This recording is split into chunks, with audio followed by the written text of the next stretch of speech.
ಬಿಎಸ್ಪಿಎಲ್ ಕಾರ್ಖಾನೆ ವಿರೋಧಿಸಿ ಕೊಪ್ಪಳದಲ್ಲೂ ಕೂಡ ಈಗ ವ್ಯಾಪಕವಾಗಿ ವಿರೋಧಗಳು ವ್ಯಕ್ತ ಆಗ್ತಾ ಇದೆ. ಬಂದ್ಗೆ ಕರೆ ಕೊಡಲಾಗಿದೆ. ಕೊಪ್ಪಳ ತಾಲೂಕಿನ ಕ್ರೀಡಾಂಗಣದಲ್ಲಿ ಬೃಹತ್ ಪ್ರತಿಭಟನಾ ಸಮಾವೇಶವನ್ನು ಕೂಡ ಹಮ್ಮಿಕೊಳ್ಳಲಾಗಿದೆ.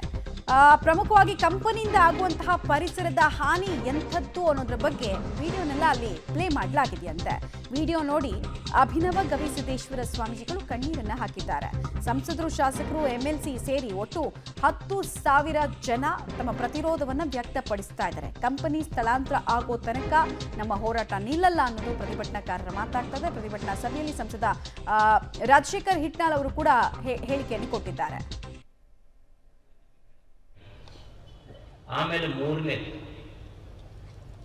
ಯಾಕೆ ಅಜ್ಜವ್ರು ಇದನ್ನ ಕರೆ ಕೊಟ್ಟರು ಅನ್ನೋದಕ್ಕೆ ನಿಮ್ಗೊಂದು ಮಾತು ಹೇಳಿ.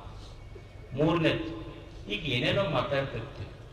ಮಾತಾಡುವಾಗ ಈಗ ನೀವು ಫೋನ್ನವರು, ಮೀಡಿಯಾದವರು ಯಾವಾಗ ಕಟ್ ಮಾಡ್ತಿರೋ, ಯಾರನ್ನು ಕಟ್ ಮಾಡ್ತಿರೋ ಗೊತ್ತಾಗೋದು. ಅದನ್ನ ಏನು ಕಟ್ ಮಾಡಿ ಯಾವಾಗಾರ ಪೋಸ್ಟ್ ಮಾಡಿ ಏನೇನೋ ಬಿಡ್ತೀರಿ. ಮನ್ನಬ್ಬ ಒಂದು ಬಿಟ್ಟಿದ್ದ, ಕಾರ್ಖಾನೆಗಳ ವಿರುದ್ಧ ಗವಿಶ್ರೀಗಳು ಸೊಡ್ಡು ಹೊಡೆದಿದ್ದಾರೆ. ನಾಂದೆ ಬಕ್ಕಡೆ